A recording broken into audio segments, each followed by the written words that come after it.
For the past 15 years, if you serve in church, we've all heard the same thing, People just don't believe in God like they used to. However, encouraging new data suggests that this is finally changing. And it's not just in America, but more broadly in the West overall. So we're here to unpack all of it for you, including the causes and what we should do to react to it. Let's dive in. Well, hey there and welcome to the Pro Church Tool Show. We're here to help you and your church navigate the biggest communication shift in 500 years. I am Brady Shearer, your host. I'm joined as always by my co-host, the Minister of Monaco. It's Alexander Mills. Hello, hello. And today we're talking about the changing landscape of Christianity for the first time in a while. We're not talking about how things are all bad. And I think the place to begin is by contextualizing the previous season that we have come through. I was looking at the demographics for the YouTube channel for the Pro Church Tool Show, and roughly 3 in 4 of the listeners of this show are within the ages of 25 through 44. Okay.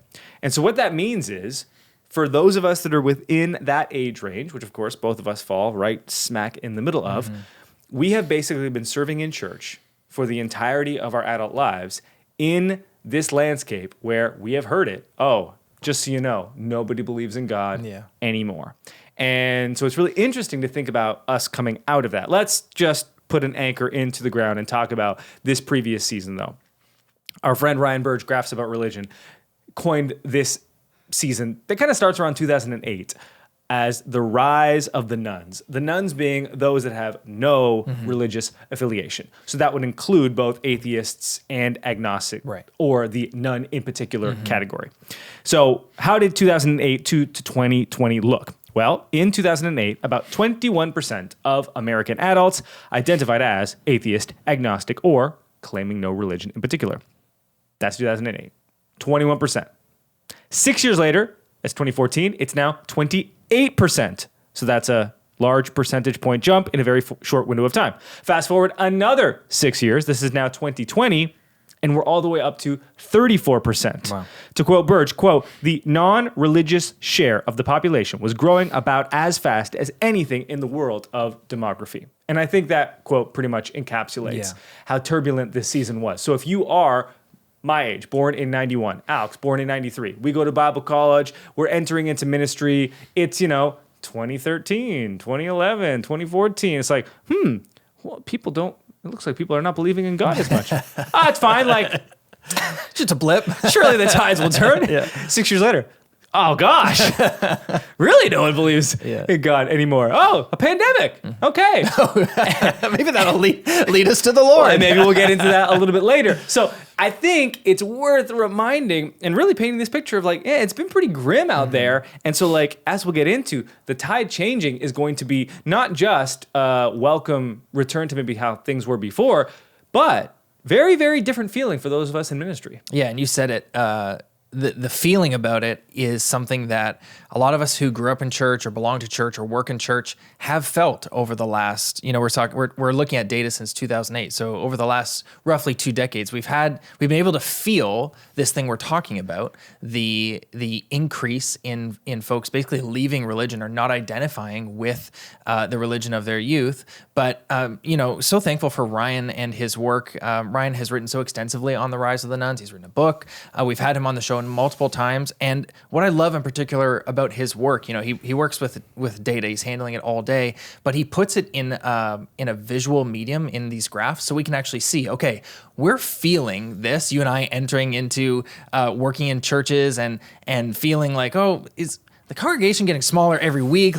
Is this just what's going on here? And so we have this experience, this lived experience, and we feel it, but Ryan is showing it to us on these graphs and saying what you were feeling over the last 14, 16, 18, 20 years is empirically true, and we can chart it. We can see the rise of the nuns, the rise of folks who are leaving the church, who grew up in church like you and I, and who no longer identify with the faith. And for folks like you and me who have held on to the faith and continue to work in church or work for churches, that feeling of seeing loved ones, seeing folks we went to school with or whatever fall off has been pretty discouraging. And to then hold it up against the data, be like, oh, this is happening everywhere. It's, like you said off the top of the show, has been a pretty bleak landscape for the last little bit. but it's possible. Are the tides changing? Well, before they can change, they have to plateau. And that's what we've kind of seen in the last few years. No discernible change in the nuns in the United States in the past 5 years. So basically kind of like hit this apex, and then that apex kind of just curved off and has been flat. If anything, there are hints of things moving slowly in the other direction. And I think it's probably worth mentioning at this point that like large data sets are encapsulating a lot of different demographics from within. And so what you see in your region, in your town, in your states, like it may differ. Sure. And it's not like we're not still seeing signs of people like leaving the faith. This is everything in the aggregate. And so a lot of the times what we see like in large scale numbers, depending on where you live, that might be actually like where you live might be a lagging indicator of what's happening. So you might still see people that are like, oh, like, you know what, if you're still serving in like, if you are serving in a place that's like traditionally very Christian, you might still, for the next few years, kind of see people that are filtering out. But what we're seeing in the aggregate, not just in the States, as we'll get into, is things starting to at least plateau, and now the tide's turning. And that kind of gets us into this idea of the return of faith. And I wanted to look specifically outside of the States for this data set. I don't always like to say, hey, this is what's happening in America. What we know about America is that like despite all of this like changing faith and changing demos, is that the country itself is still like very religious overall. I think like those that believe in the afterlife in America has like stayed steady at like 4 out of 5 people for decades after decade after decade. So like that's not something that's universally true across all Western nations. And so despite some of the changing demos in America, like it has stayed very religious relative to its counterpart countries in the other parts of the West. So what are we seeing in the UK? And I think you can extend this, though we don't have the data, to countries like Australia or Canada, those Western nations that are historically more secular, at least in the past, century, let's say, than America itself. So according to Nielsen book scan data, that's right, we've got book data here, people. Strap in, it's a wild ride. UK Bible sales nearly doubled from 2019 to 2024. Wow. What happened in that time? We'll get to that. To put this in context, that is 25 times more growth than in the 11 years prior. Wow. So 25 times more growth in Bible sales in 5 years when you compare it to the 11 years that came before that. Which Bibles are selling? King James. Nope. We've got, instead, Gen Z, the Good News Bible, the Youth Edition. Has seen sales nearly double since 2021. We're not suggesting that this is the only Bible selling, but simply that, hey, when they looked at it, wow, look at this one. This is seeing a huge jump. And it's not UK only, because US Bible sales have seen a 22% uplift in the past year alone, with publishers reporting more first-time buyers than ever. Wow. So this doesn't simply mean renewed interest from Christians buying translations that are novel or different than what they've previously been into, but rather people that have never purchased scriptures before saying, hey, maybe there's some wisdom in here that's worth exploring. It's an interesting data point to consider, when we talk to Ryan and refer to Ryan's Substack and show his graphs. It's usually about church attendance, worship habits, like collective worship habits, belief systems. But I'm actually really compelled by this data point about Bible sales, and it's twofold. One, because it's something we don't normally consider, and second, because the Bible, the scriptures are more accessible on the phone than ever before. And, we talk about Gen Z as like true, real digital natives. They've never really not had supercomputers in their pockets in a way that you and I knew a world before these things. And so for hard, like actual book Bible sales to be skyrocketing, and then to see that like, oh, one of the notable ones is targeted towards Gen Z and youth. That's really compelling to me, both as a person on the show, but also as a pastor who, every Sunday gets up and says, let's worship God. We open up the scripture and I say, if you have a Bible, go ahead and open it up. And most people don't do anything at that time because they're just waiting for the words to come up on the screen. To see physical sales of Bibles increasing at this rate in the UK and also in the States, and especially among young people, is really compelling to me. Maybe next time you can try. If you have the Gen Z semicolon, the Good News Bible dash the Youth Edition. Yeah. consider opening it up at this time. Let's talk more about Gen Z. The Quiet Revival Report. This is again coming from the UK. Quote, the church is in a period of rapid growth driven by young adults and in particular young men. The number of people reporting monthly attendance has risen from 8% in 2018 to 12% in 2024. Doesn't sound much when you say 4 percentage points. Phrased differently, church attendance has grown by 50%, right? From 8 to 12. That's 2018 to 2024 in just 6 years. But the most remarkable jump in reported attendance has been among Gen Z, quadrupling in that same time period from 4 to 16%. Yeah. See, they should have done that the first time. Like quadrupling sounds like a Right. lot. 4 to Doubled, 16. 8 to 12 doesn't sound like much. But like church in UK, attendance booming, 50% more numbers. I mean, maybe they should have got us on it. Should have, could have. So I think the question that came to me as I was looking through this is like, what is causing this? And I think there's a conversation to be had certainly about Gen Z and the kind of interesting traits about their age group and how they differ from previous. You talked about us as millennials and the fact that like social kind of became a thing when we were like 16, 17. Our first phones were like flip phones and we could text, but that was it. And then like you could send a photo and now it's like computers in the pocket. And we kind of like split the analog and digital revolution. And, you know, I grew up with a literal rotary phone. We had to like twirl the numbers, strangely enough. Gen Z, not so much. In terms of behavioral, what we see with them is like they're not getting involved with substances at all. No drinking, no drugs. They're not engaging in like intimacy with their partners. Yeah. They're not really dating at all. They're not really going out at all. And the positive of that is that like our parents were like, look, son, I smoked a lot of insert here and I did a lot of this with other boys as a mother. Don't do that. Like, okay, mom. And like, that doesn't seem to be really much of a concern with Gen Z. What they're experiencing is like, wow, I have supreme anxiety and my future looks extremely bleak. And what's the point? And there's this like existential dread. And well, what aligns better with like those two like dispositions in life? One, stop doing fun things. Oh, I like this message from the church. Versus you are lonely, depressed, and have no future. What if I told you that there is a future for you? What if I told you that like you are purposely made? What if I told you that despite how things feel right now, there is a higher power called Jesus that has like future for you and meaning and purpose and maybe something that you really lack, which is belonging in the context of a local church.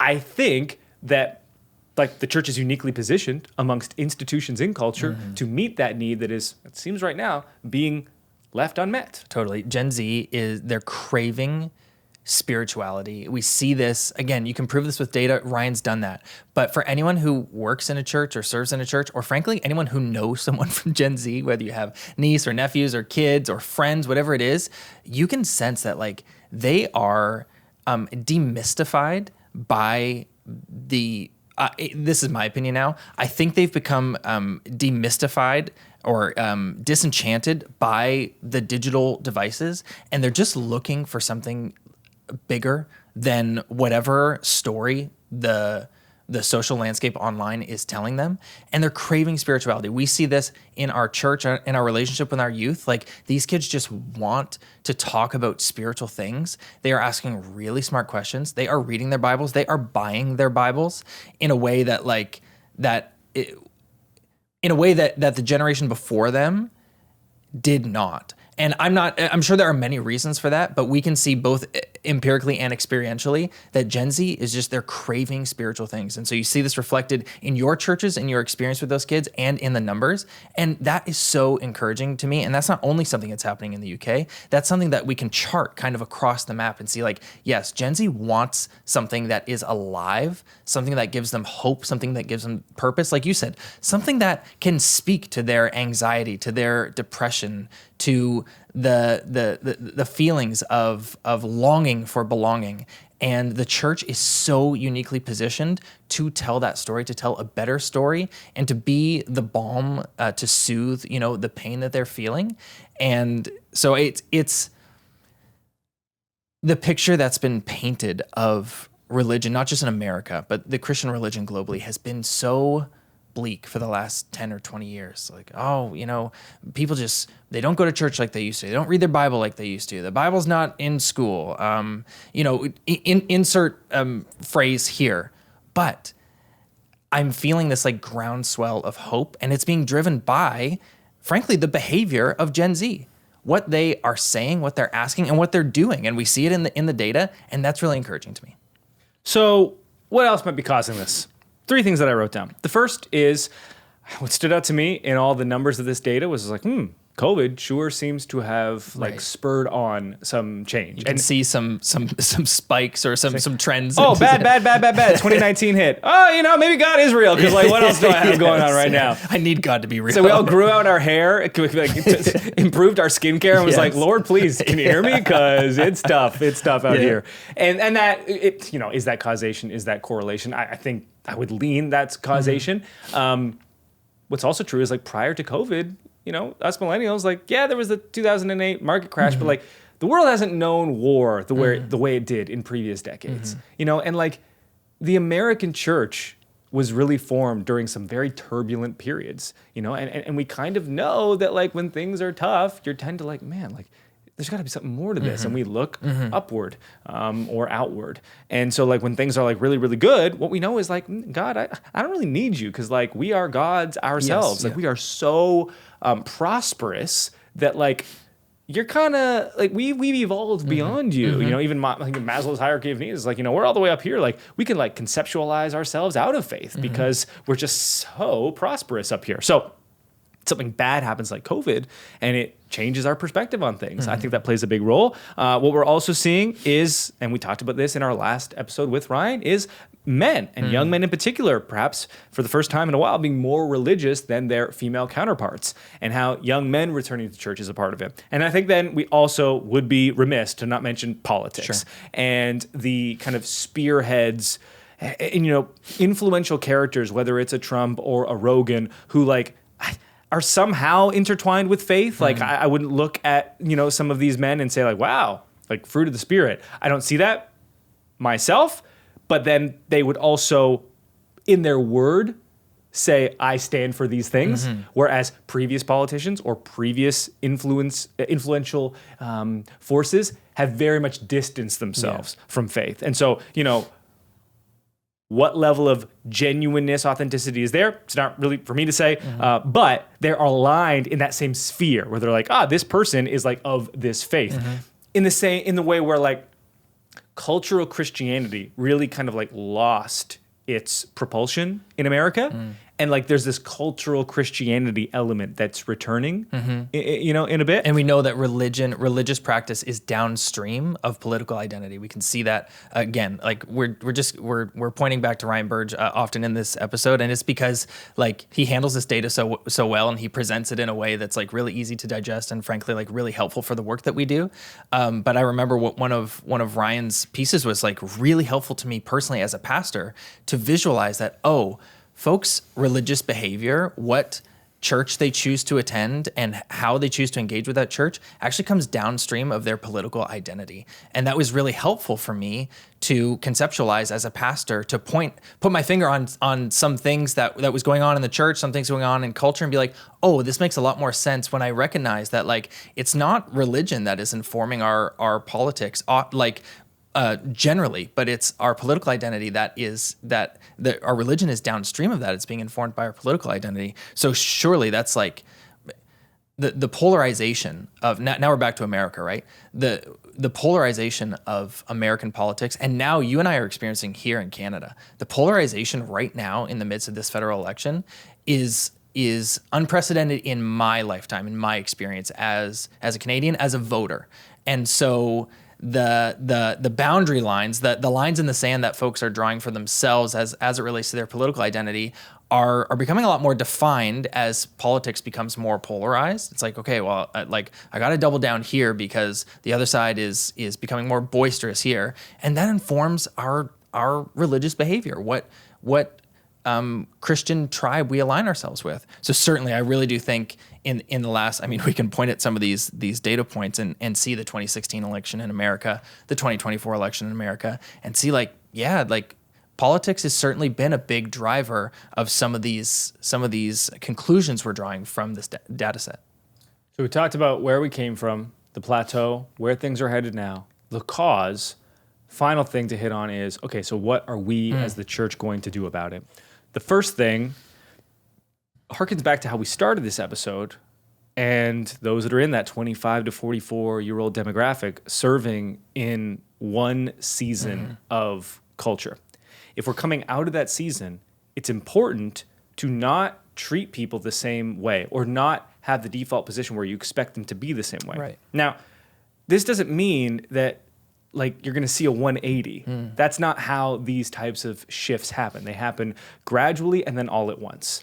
It's like, oh, like feels like maybe people are not attending church as much anymore. And then suddenly it's like, oh my gosh, nobody goes to church. So the same thing would happen here. This gradually, and then like, oh, we're in this new era.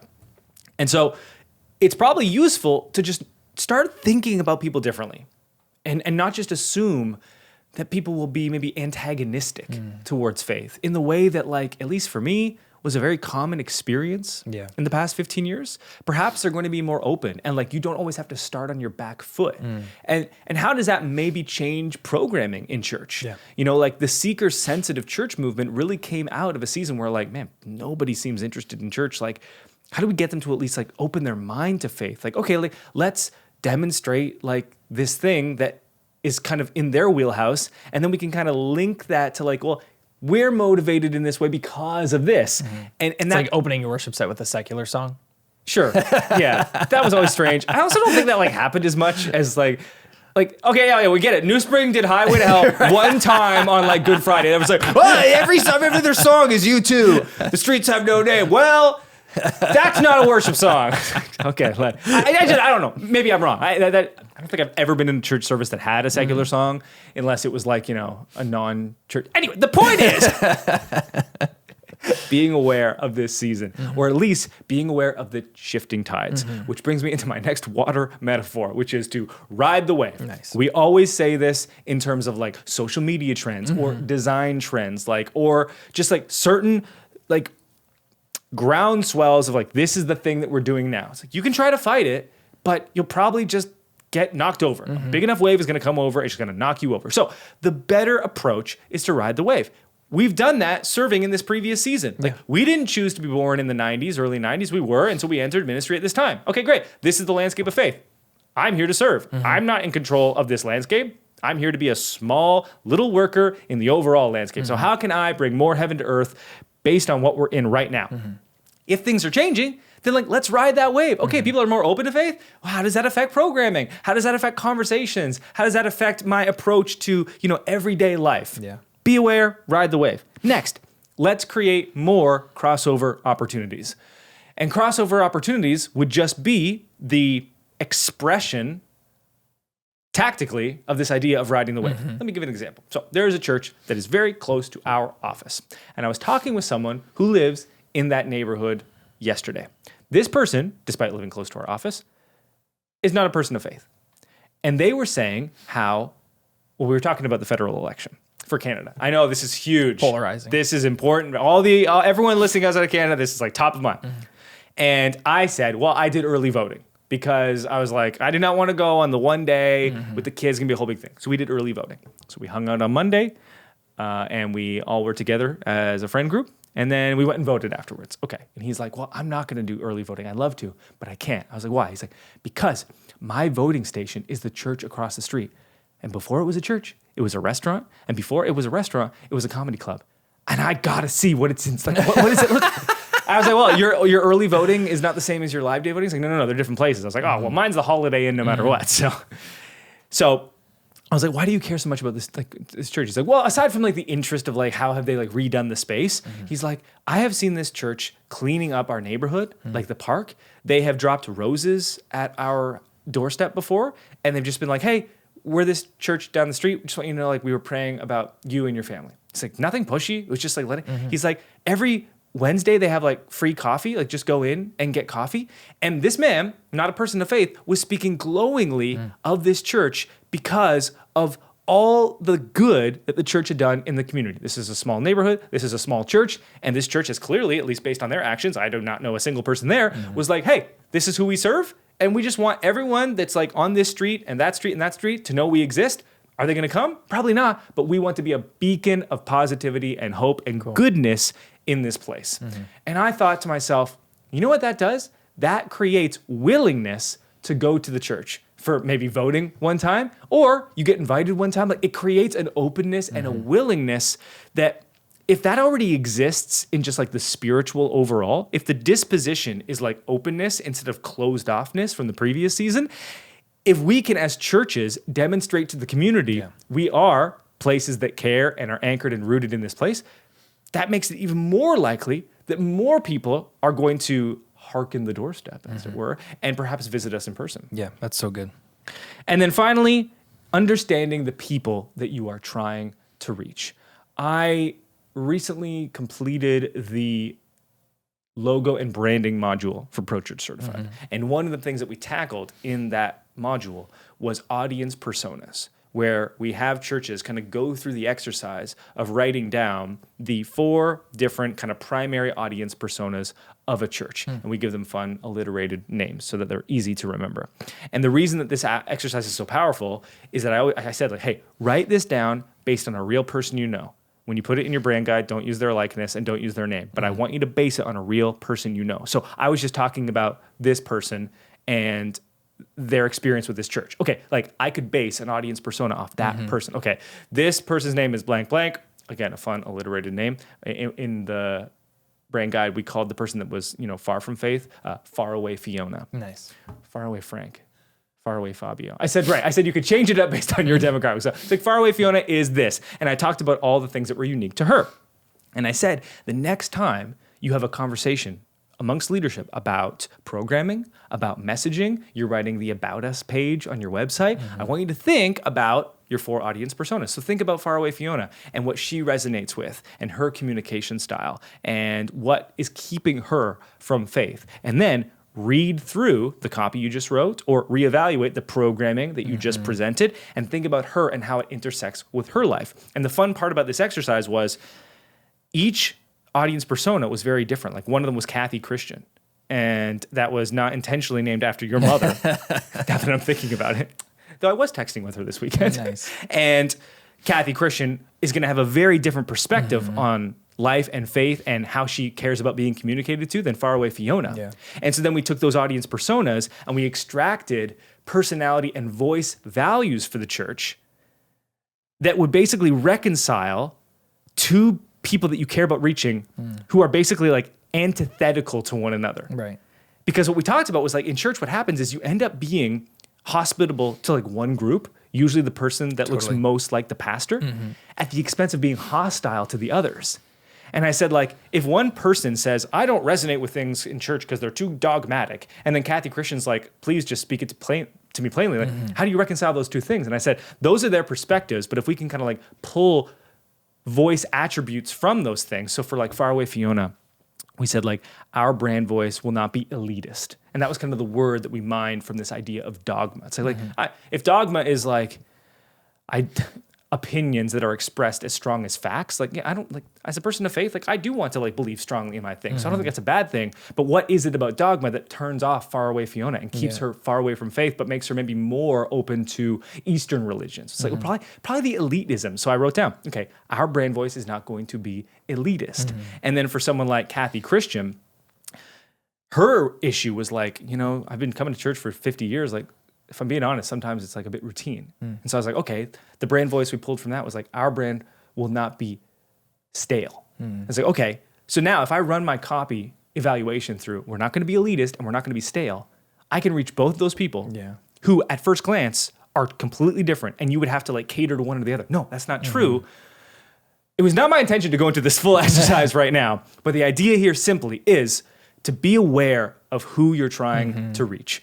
Because that kind of is the final step to like, this is the landscape as a whole. Now, how can we dial down even more granularly to the individuals in our community or neighborhood? I just spoke a lot. Thoughts? I feel like we've opened a a can there at the very end. Perhaps could have been a different episode. Well, I mean, it's our show. We can do that. Like, we could do another episode on that, right? And talk about how, like, okay, this is, thanks to the data we can see, this is the landscape we're working in. Whether it's America, Ryan's got your data. If what's going on in the UK, there's like a bit more of like a revival-ish. Because their starting point is so much lower. Yeah, it's like, okay, you've got something to work with here, and so once we've named that and can see it for what it is, the question lies before all of us in our own little churches all over the world. Like, okay, what now? How does that impact to what you're saying? Like, how does that impact not just what we do, but how we talk about what we do? And, you know, we're experiencing at our little church in Niagara, we're experiencing more young people come visit our church, like on their own, like not with their parents or whatever, like on their own, than we have in probably in the last 20 years, like in recent memory. And so we're seeing it reflected in the data that, okay, the nuns are plateauing and people are still coming to church. In the UK, we're seeing more people coming to church. We're seeing Gen Z really looking for spiritual things. It's like, okay, these people are going to show up to your church whether you're ready for them or not. And the data is like almost prophesying that, right? Like they're going to stop leaving. And so what are you going to do with that when they do show up? How are you, again, like I said, not just what are you going to do, what program are you do, but how are you going to talk about it? How are you going to welcome these people? And how are you going to be ready with the story of Jesus for them to receive when they come? I mean, that's the task before all of us as pastors, and not just pastors, as volunteers, as people who just belong to church, as people who faithfully go to church every week and are pillars of communities of faith. That's our responsibility too. And so I think all of this data and some of the things we've talked about, some of the reasons for why we're seeing this, and then maybe what we should do about it. This all has given us a lot to reflect on and to consider going forward into, like you said, like into a new season and onto this new wave that you can't stop. You can't stop a wave when it's coming. You have a choice to either swim against it or ride it. And of course, our position is we ought to ride this. And so it's happening. It's here. And what will we do? More on this in another episode. We'll be back next Wednesday, as we always are. Thanks for your time, attention, and trust. Talk to you later. Are you fighting the post-Easter slump? Oh, I might be. I didn't even know I had it. I'm not even publishing any content this week. I'm like, No podcast today. You're all tired. I'm tired. Let's take a week off.